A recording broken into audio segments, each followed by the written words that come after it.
அதுவே ஆனைமுகமெனும் ஓங்கார விளக்கம். சுழலும் கோள்கள் அவன் சொல் கேட்கும்.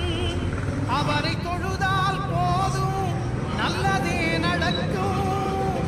ஆனைமுகனை தொழுதாய் நவக்கிரகங்களும் மகிழும்.